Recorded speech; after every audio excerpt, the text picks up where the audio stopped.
Uma sociedade secreta que acreditava possuir o conhecimento conectado às origens primárias da humanidade. Nossas cerimônias são antigas. Assim ensinamos nossas lições. Os seus membros desempenharam papéis chaves no estabelecimento dos Estados Unidos da América. Há pessoas que até argumentam que os Estados Unidos, em sua criação, era uma república maçônica. E hoje, alguns acreditam que essa organização pode estar prestes a implementar novos planos históricos. Nós queremos tornar o mundo melhor. E o que temos que fazer para chegar lá é o que temos que fazer para chegar lá. Por volta de 3 séculos, membros da ordem fraterna, conhecida como maçonaria, desempenharam papéis chaves na construção da civilização ocidental. Contudo, o sigilo com que deliberadamente se escondem e escondem seus antigos rituais fez com que muitos questionassem sua agenda final. Há muitos que suspeitam que hoje, alguns maçons estão tentando colocar a fundação para uma nova ordem mundial. Pode ser verdade? E se for, a verdade sobre essa fraternidade secreta está escondida nas páginas do livro secreto da América.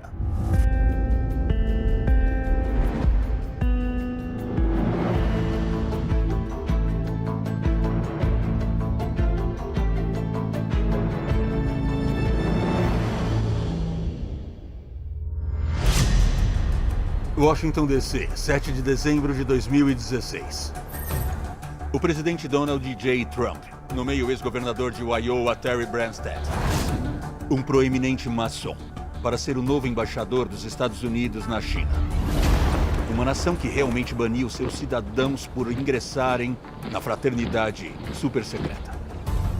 A maçonaria é baseada em um culto secreto, o que imediatamente gera suspeita pelos que estão de fora. Algumas pessoas acreditam que os maçons são a mão secreta que controla tudo o que acontece nas altas esferas da política. É a maior e a mais antiga ordem fraterna do mundo.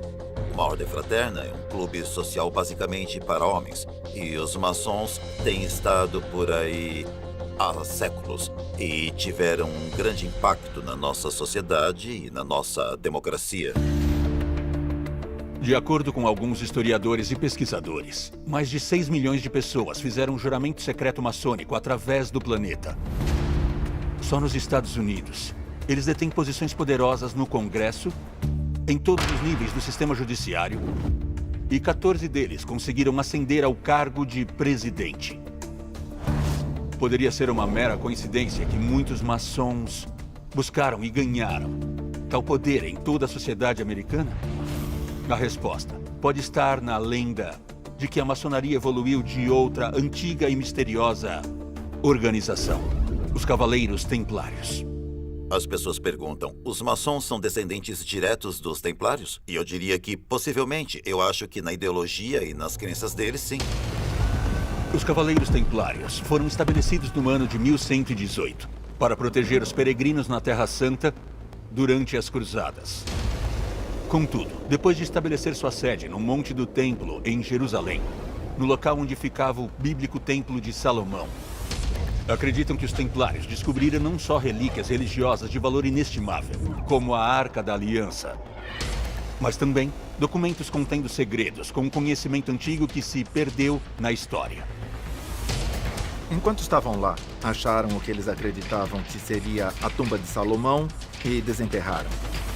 E eles começaram a encontrar coisas que eram, podemos dizer, valiosas.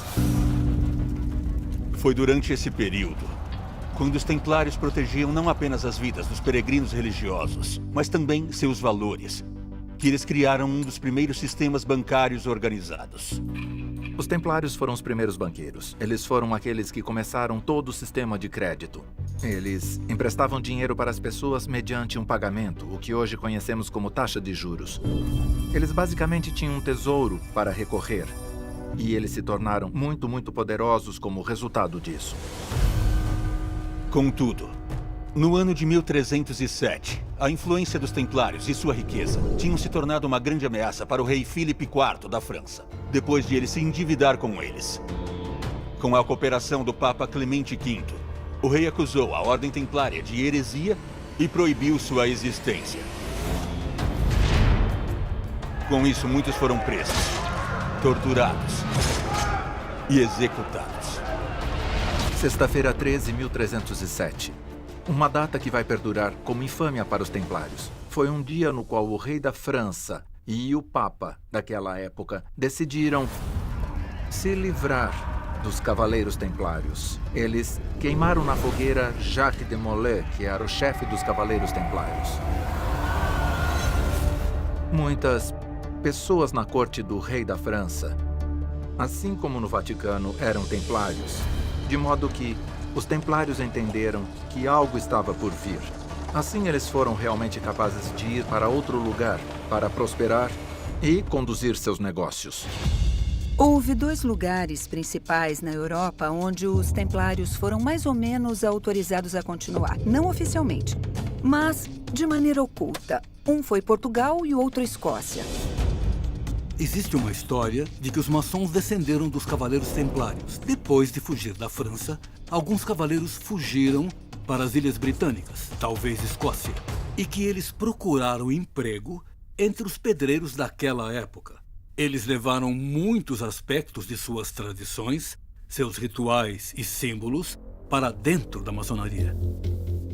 Enquanto a conexão direta entre os Cavaleiros Templários e a maçonaria permanece o centro do debate, o que é mais certo sobre as origens dos maçons é que entre os séculos 11 e 13, a Igreja Católica empregou um grande número de mestres pedreiros para supervisionar a construção de catedrais em toda a Europa.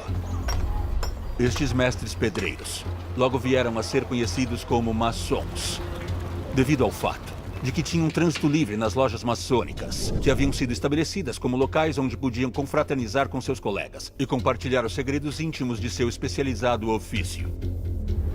Essas pessoas estavam entre as mais educadas da época. Elas tinham de entender de geometria, matemática, entender como cortar determinadas pedras e as tensões das pedras. Eles tinham segredos comerciais. O que eles fizeram foi criar uma espécie de sistema de iniciação que admitiria certos pedreiros praticantes nesta sociedade. No fim de 1500, havia dezenas de lojas maçônicas na Escócia e através do Reino Unido. Foi também um tempo em que a associação dos membros começou a mudar. Uma ênfase maior foi dada aos rituais, à simbologia, aos níveis de adesão e compartilhamento de conhecimento secreto. Existem aqueles que acreditam que os descendentes dos Cavaleiros Templários usavam essas lojas maçônicas para passar seus segredos aos maçons e proteger sua vasta riqueza. Quando você ingressa na maçonaria, há muito estudo, compreensão e pesquisa. E os primeiros graus, quando você entra pela primeira vez, no primeiro, segundo e terceiro graus, estes são conhecidos como a maçonaria da arte, onde fica a maioria dos maçons. Eles são maçons da arte ou maçons de lojas. E então há o aprendiz maçom, o companheiro maçom e depois o maçom mestre. Há uma verdade absoluta que você deve manter em segredo, enquanto atravessa os vários portões para chegar aos níveis mais elevados. Quando você chega ao nível mais alto, precisa ser nomeado. Nós sabemos que na história humana, sempre que o conhecimento é suprimido por certos poderes, sempre que existe uma forma de governo que é tirânica, que suprime o conhecimento, sociedades secretas surgem imediatamente para proteger esse conhecimento e disseminá-lo para a próxima geração. Pesquisas sugerem que no século XVIII, os maçons tinham acumulado poder suficiente para contra-atacar as monarquias europeias que tentaram destruí-los. De acordo com alguns, isso gerou uma oportunidade no Novo Mundo e uma chance de mudar o curso da história. Filadélfia, Pensilvânia, 4 de julho, 1776. O Segundo Congresso Continental emite a histórica Declaração de Independência. Um ousado decreto de que as 13 colônias norte-americanas eram então estados independentes e não mais governadas pela Grã-Bretanha. Ao longo dos próximos sangrentos 7 anos, durante a Guerra Revolucionária, o Exército Continental, liderado pelo general George Washington, garantiria a independência dos Estados Unidos da América. Era uma nova nação uma nova experiência em governo democrático independente e uma nova ordem mundial. Quando você se reporta à fundação dos Estados Unidos, todos os fundadores eram o que consideramos racionais. Eles estavam pressionando por uma forma republicana de governo, lutando contra a monarquia, contra estes dogmas. Essa foi uma ideia muito revolucionária na época. O lema dos Estados Unidos, E pluribus unum, dentre muitos o que significa? Significa diversidade dentro da unidade. A maçonaria reúne pessoas de origens diferentes, libertando da ignorância, libertando das superstições, libertando da intolerância, libertando do extremismo. Essas ideias eram perigosas naquela época porque as monarquias absolutistas e a igreja queriam controlar as pessoas.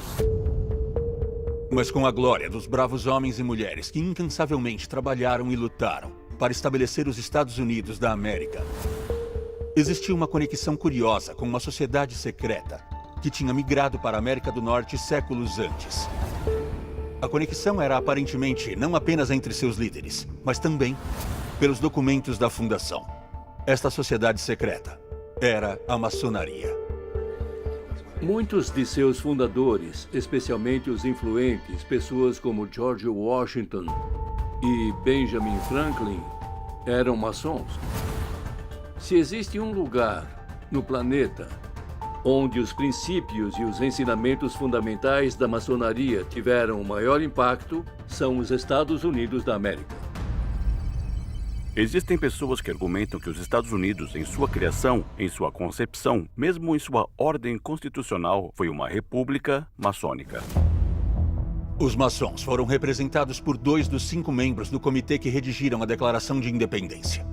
40% dos generais durante a Guerra Revolucionária e 30% daqueles que assinaram a Constituição dos Estados Unidos da América.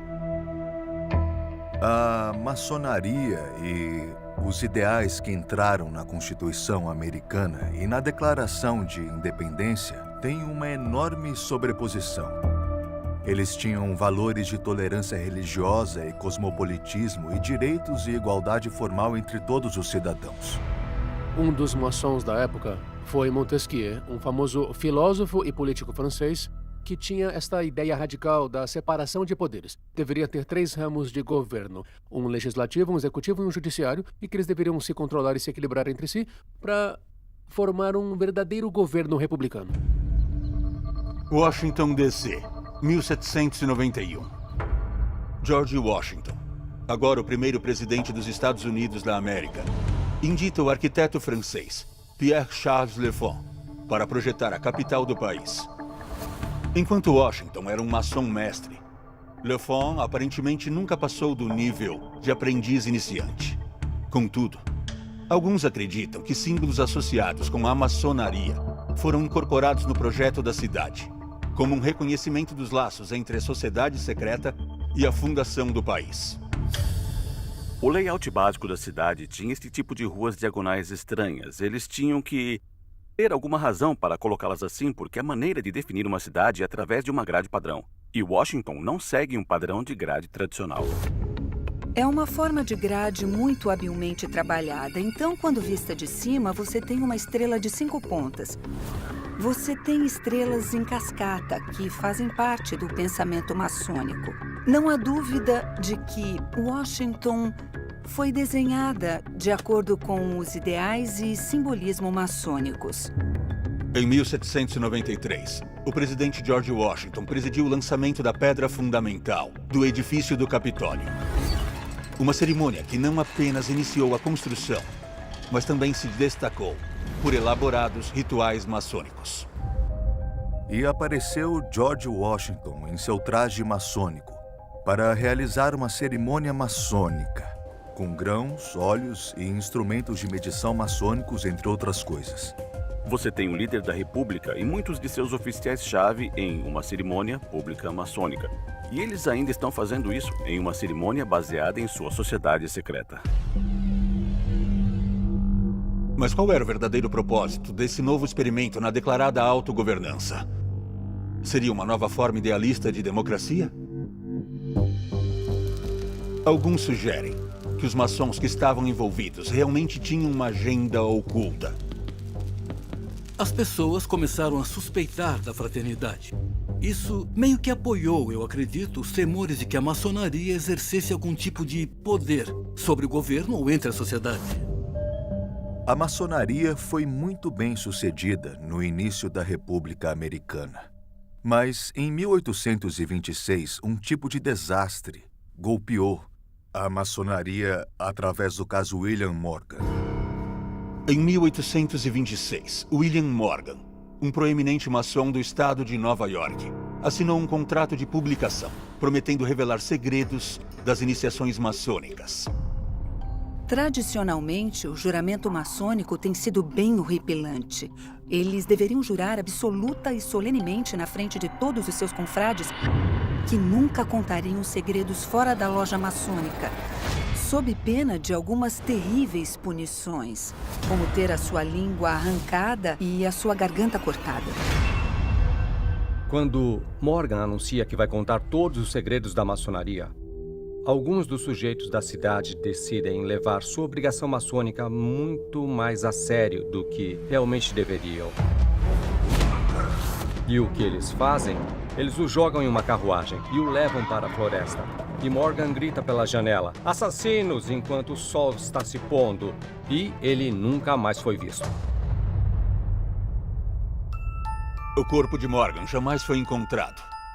Mas uma investigação foi conduzida e membros da loja local foram processados pela morte dele. Aconteceu um julgamento dos maçons que o sequestraram. O juiz do caso era um maçom. O governador era um maçom. Eram muitos maçons. Você tinha todos esses maçons envolvidos no processo criminal. E acabou que ninguém foi condenado pelo assassinato de William Morgan. Isso desencadeou uma enorme onda nacional de histeria contra todos os maçons. Isso acabou resultando numa onda antimaçônica que durou de 1826 a 1842. E durante aquele período foi muito impopular ser um maçom. Em 1828, o caso Morgan até estimulou a criação de um novo partido político, o Partido Anti-Maçom. O partido apelou aos eleitores temerosos da influência maçônica dentro do governo dos Estados Unidos. O partido realmente venceu a eleição presidencial no estado de Vermont. Havia centenas de jornais antimaçônicos que apareceram pelo país e os maçons de todo o país começaram a ser atacados. Você lê notícias da época em que os maçons eram retirados de suas reuniões e cobertos de alcatrão e penas nas ruas. O movimento antimaçom era extremamente popular naquela época. Será que o caso Morgan realmente fechou o livro da maçonaria e sinalizou seu fim como uma força poderosa dentro da sociedade americana? Há quem acredite que aconteceu justamente o contrário, e que isso levou a outro complô secreto dentro da Irmandade, não apenas para consolidar mais poder, mas também para esconder bilhões em ouro. Uma trama secreta diretamente ligada à Guerra Civil Americana. Condado de Marin, Califórnia, fevereiro de 2013. Enquanto passeavam com seu cachorro em sua propriedade rural, um casal nota a tampa de uma lata enferrujada aparecendo pela superfície da terra. Eles a desenterram e descobrem que ela contém mais de 1.400 moedas de ouro. Até hoje, o chamado Saddle Ridge Hoard é a maior descoberta de moedas enterradas já documentada nos Estados Unidos. Valiam 10 milhões de dólares, datadas da metade até os últimos anos do século XIX. E há muitos mistérios sobre isso. O verdadeiro local de onde essas moedas estavam era marcado por uma pedra angular. Então isso foi marcado para ser encontrado. Tem muita especulação sobre quem enterrou esse ouro e de onde ele viria. Quantas pessoas têm 1.400 moedas de ouro hoje? É muito raro. Então por que enterrar? Era uma parte desse modelo maçônico, o mapa do tesouro maçônico? É muito dinheiro para alguém esconder. E então as pessoas afirmam que o esconderijo de Saddle Ridge com 1.400 moedas de ouro pode ter sido ocultado pelos Cavaleiros do Círculo Dourado. Os Cavaleiros do Círculo Dourado eram uma sociedade secreta do século XIX que apoiava a secessão da Confederação e a preservação da instituição imoral da escravidão. Acreditava-se que a organização trabalhava para criar uma nova federação que expandiria o poder dos Estados do Sul. E alguns de seus membros eram maçons. O Círculo Dourado que esta sociedade procurou criar teria sido um enorme império baseado na escravidão situado em torno do Mar Caribenho. Portanto, a ideia era separar os Estados do Sul dos Estados Unidos. De alguma forma, conquistar o México e o norte da América do Sul e todo o Caribe. E então conseguir juntar isso neste novo império.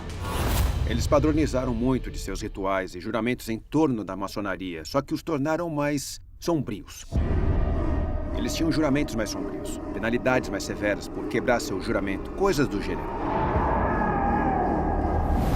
Todo o seu objetivo durante a guerra era perseguir as tropas do norte e impedir seus movimentos por todos os meios necessários, queimando pontes, destruindo trilhos de trem, coisas assim. Os Cavaleiros do Círculo Dourado eram uma organização subversiva poderosa. Eles eram um grupo de maçons que fomentou a guerra civil, ajudou a executá-la e então passaram para a clandestinidade quando parecia que a guerra civil seria perdida, para se preparar para uma segunda guerra civil, enterrando o ouro para esse dia. À medida que a influência dessa sombria organização crescia, circularam rumores de que os agentes dos Cavaleiros do Círculo Dourado enterraram o que equivaleria a bilhões de dólares em tesouros em todo o sul e sudoeste dos Estados Unidos. Eles conseguiram fazer isso inicialmente roubando do tesouro americano com seus infiltrados. Os Cavaleiros do Círculo Dourado eram bem informados. Eles tinham infiltrados como toupeiras em todas as organizações. Então eles sabiam quando os pagamentos em ouro e prata para as tropas estavam prestes a sair e onde atacá-los. De acordo com alguns descendentes de Jesse James, o notório fora da lei era um maçom e um membro dos Cavaleiros do Círculo Dourado. E eles insistem que, apesar do registro oficial, ele não foi morto no Missouri em 1882. Eles dizem que ele fingiu sua morte, assumiu um pseudônimo e continuou a roubar e esconder ouro em todo o país. Eles roubavam bancos, roubavam trens, mas estavam roubando para si próprios. Eles levariam uma invertida. Então, enterrariam o saque. Era óbvio que alguém estava passando a informação para Jesse. Ele foi o sujeito que acertou o alvo, mas isso foi além. Jesse James foi um político operacional. Ele era essencialmente um terrorista americano para a Confederação e um comandante em campo dos Cavaleiros do Círculo Dourado. Gente como Jesse James e outros construíram um reservatório financeiro de que dispunham suas reservas para lançar aquela Segunda Guerra Civil. Mas isso não durou muito tempo, de modo que uma Segunda Guerra Civil nunca mais esteve realmente no jogo. Mas por que alguns maçons se afastaram tão fortemente da visão de seus fundadores, a ponto de tentarem minar ativamente os Estados Unidos? O que poderia ter feito com que eles adotassem uma agenda tão destrutiva? Uma agenda que parecia em desacordo com os princípios maçônicos da liberdade e democracia. As pessoas dizem que alguma coisa pode ter acontecido com a maçonaria na América, onde ela passou de uma força benigna e benevolente para uma que talvez organizasse uma revolução interna, a Guerra Civil, e que deve ter sido sob a influência de Albert Pike. As evidências apontam que Pike era o líder supremo, não apenas dos Cavaleiros do Círculo Dourado, mas também da maçonaria do rito escocês. A maçonaria do rito escocês foi estabelecida em 1801, não na Escócia, mas nos Estados Unidos. No início da Guerra Civil, Albert Pike, um renomado escritor e estudioso, tinha ascendido ao cargo máximo da ordem. Como seu grande comandante soberano, Pike trabalhou para transformar o rito escocês num ramo da elite da fraternidade da maçonaria. É dito que Pike encontrou o rito escocês em uma cabana e que o deixou em um templo. E num sentido real, ele fez isso. Ele revisou nossos rituais e estatutos, ele traduziu muitos documentos importantes e raros para o inglês, ele modificou os 33 graus do rito escocês, os 33 níveis de associação ou 33 formas de ensinar isso. Albert Pike sistematizou e criou toda a elaborada filosofia que está por trás do rito escocês, que é o mais importante e rico símbolo existente que os maçons têm nos Estados Unidos. Agora, o problema com o Baig é que ele também era um general confederado. Então, ele incorpora todas as contradições da maçonaria americana. Menos de um século depois que alguns maçons lutaram para construir os Estados Unidos, outros membros lutaram para destruí-lo. Mas esse era o verdadeiro alvo dos maçons durante a Guerra Civil? Ou eles simplesmente jogavam em ambos os lados do conflito, para garantir que eles reteriam o poder e a influência, sem se importar como? 4 de janeiro, 2017. O congressista John Lewis, um democrata da Geórgia, um membro da loja maçônica St. James número 4 de Atlanta, apresenta a lei do Parque Histórico Nacional Martin Luther King Jr.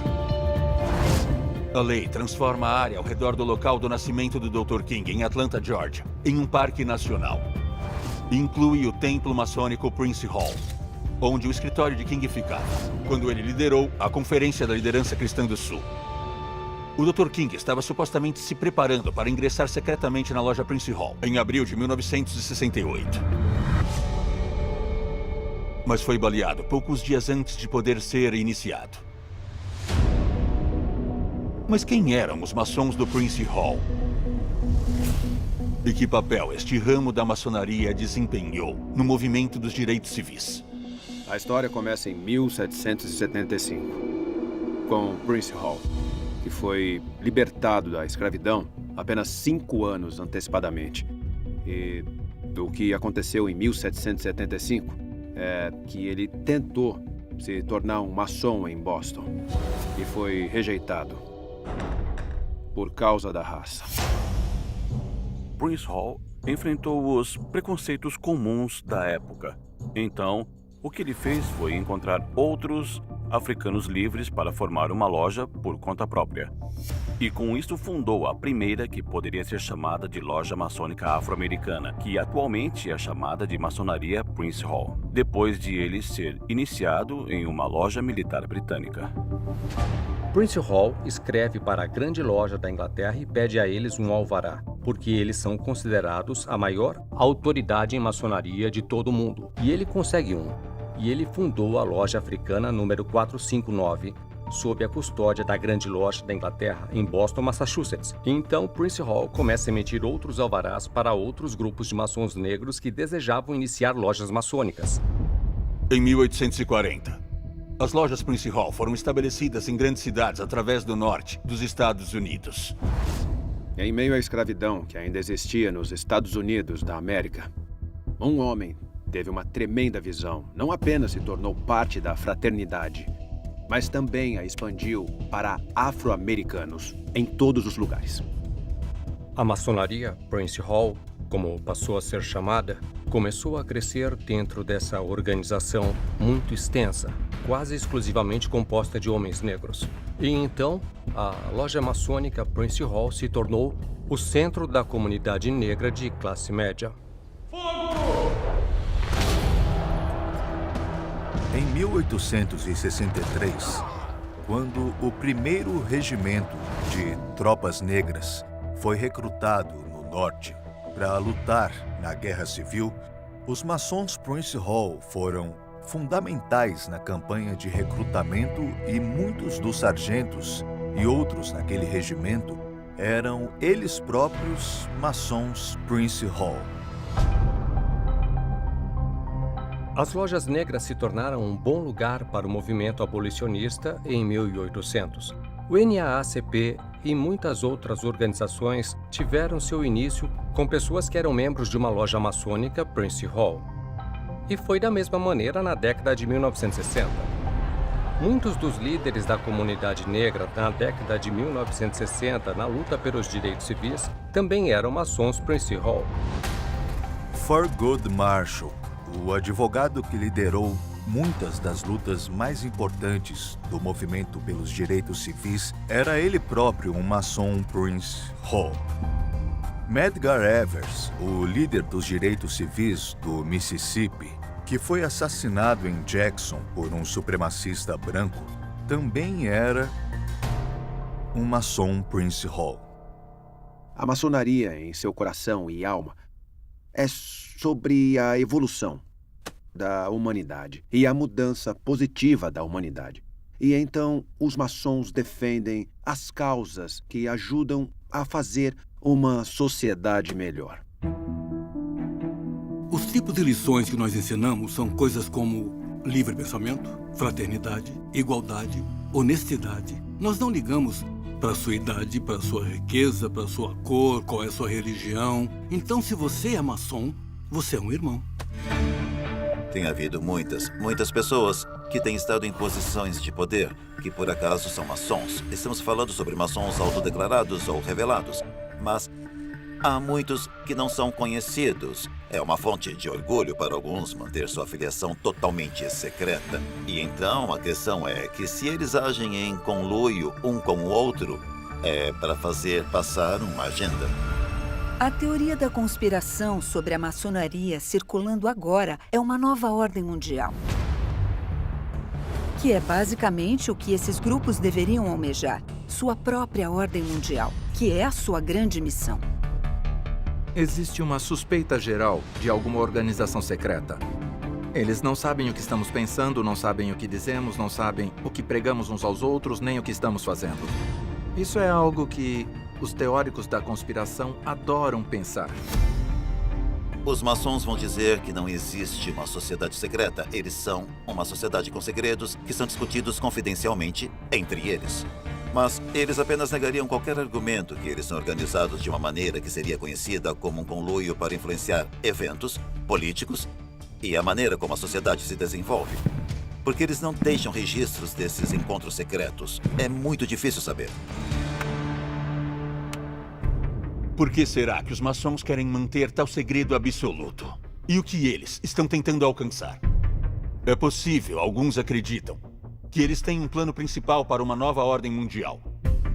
A verdade pode estar atrás de portas fechadas, nas reuniões secretas de uma misteriosa organização conhecida como Grupo Bilderberg. Montreux, Suíça, 2 de junho de 2019. Proeminentes líderes políticos, financistas, magnatas da mídia e titãs tecnológicos são fotografados chegando para reuniões à porta fechadas, em um dos encontros mais exclusivos e secretos do mundo.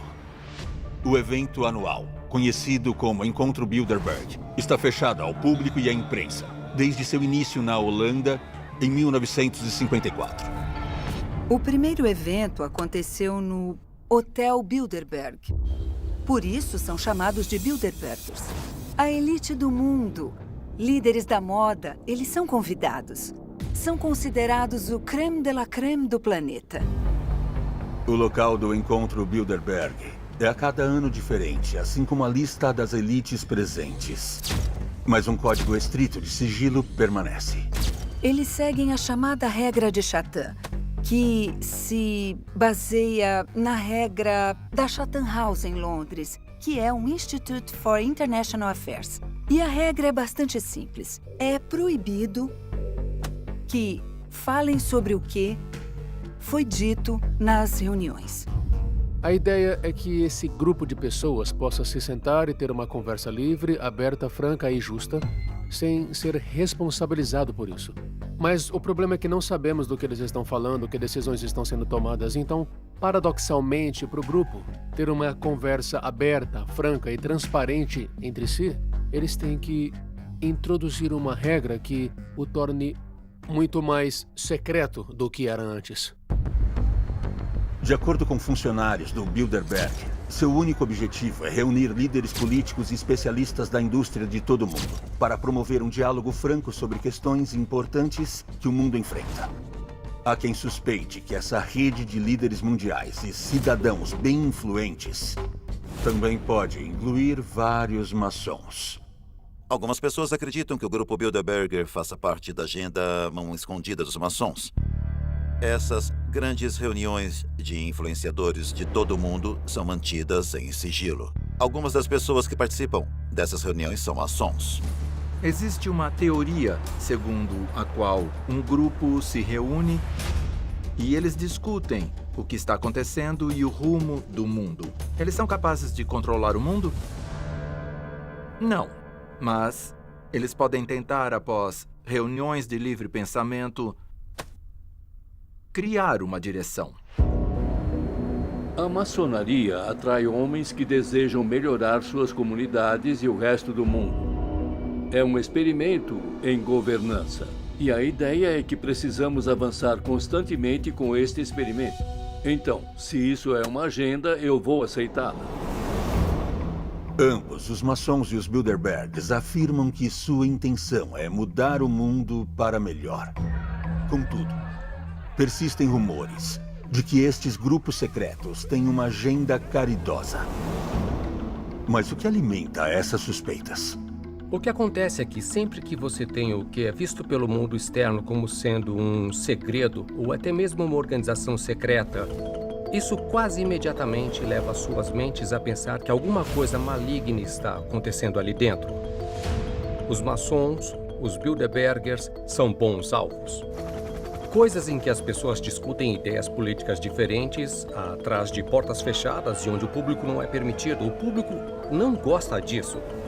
O que existe atrás do outro lado daquela porta fechada ali, eu não posso entrar. O que tem ali atrás? No que diz respeito a nós maçons, somos uma sociedade secreta, guardamos nossos segredos, mas não estamos procurando causar desordem. Estamos procurando promover a ordem. E o que temos que fazer para chegar lá é o que temos que fazer para chegar lá. É possível que os maçons estejam prestes a realizar uma nova ordem mundial? Uma que está sendo destruída há séculos? E se for, como será essa nova ordem mundial? Talvez algumas pistas possam ser encontradas examinando o caos que surge durante as crises internacionais, que alguns afirmam estar sendo usada para remodelar o mundo como conhecemos. 3 de junho de 2020. No meio da pandemia global do coronavírus, o Fórum Econômico Mundial lançou um documento intitulado O Grande Reset. A iniciativa exige uma reformulação completa dos sistemas econômicos e sociais do mundo para um futuro mais justo, sustentável e resiliente. Membros de alto nível da elite mundial concordam e apoiam publicamente a agenda, incluindo o herdeiro da monarquia britânica, Charles, o príncipe de Gales. A menos que tomemos as medidas necessárias e construamos, de novo, de uma forma mais verde, sustentável e inclusiva, acabaremos tendo cada vez mais pandemias e mais desastres. Este é o momento em que temos de fazer o máximo de progresso possível. Embora muitas pessoas em todo o planeta vejam as mudanças propostas e as restrições como necessárias, há quem questione o momento desta iniciativa. Eles sugerem que a ideia do Grande Reset guarda uma impressionante similaridade com a forma como os maçons transformaram o mundo, fundando os Estados Unidos mais de 2 séculos atrás. O rito escocês tem um slogan do caos à ordem. E as pessoas diriam, a nova ordem mundial, talvez. Isso parece consistente com a tradição maçônica de lutar contra a ortodoxia, da monarquia, do clérigo, e essa é uma tradição templária. Mas eles nunca disseram que estamos por trás da formação de uma nova ordem mundial e, portanto, o cidadão comum não sabe, e não há como saber. Poderia ser verdade, como alguns sugerem, que os membros da maçonaria estão mais uma vez trabalhando para estabelecer uma nova ordem mundial? Assim como ajudaram a fazer durante a Revolução Americana? E se sim, isso traria realmente mais justiça, igualdade e liberdade, como a fundação dos Estados Unidos acabou fazendo? Acho que o que temos que fazer é olhar para trás no início da nossa história e ver como a maçonaria começou a se infiltrar nos Estados Unidos. Nós queremos tornar a sociedade melhor. Os Estados Unidos foram o experimento da ordem pela democracia, pelo bem da humanidade. E foi única revolução que teve sucesso. A ideia é que precisamos de uma nova construção social. Posso criar uma nova construção de sociedade com outros que têm religiões diferentes, que falam outras línguas, de outras nacionalidades, porque nos reunimos por desejos comuns. Seja para libertar pessoas da escravidão, seja pela luta pelos direitos civis, seja atualmente em vidas negras importam, ou seja para onde você olhe, em algum lugar você vai tropeçar em um maçom. Há muitas pessoas nos atuais movimentos de mudança social, não apenas aqui, mas em todo o mundo. Alguns deles serão, no final de contas, maçons. Não porque estivessem no centro do planejamento de tudo, mas porque se dispõem a construir um mundo melhor. Uma nova ordem. Eu gostaria simplesmente de ver alguma ordem no mundo. Eu gostaria de ver as pessoas se respeitando mais. Eu gostaria de ver as pessoas pararem de se odiar por motivos ridículos. Não queremos repetir o passado no avanço do grande experimento americano. Estamos dando um salto. Eu não chamo isso de agenda. Chamo de serviço à humanidade.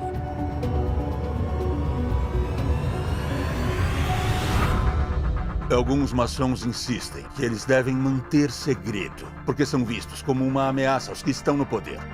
Mas os teóricos da conspiração afirmam que são os maçons que realmente detêm todo o poder e o usam para refazer o mundo sempre que o quiserem. Qual é a verdade? Agora, ela permanece profundamente escondida dentro do programa Segredos de Estado.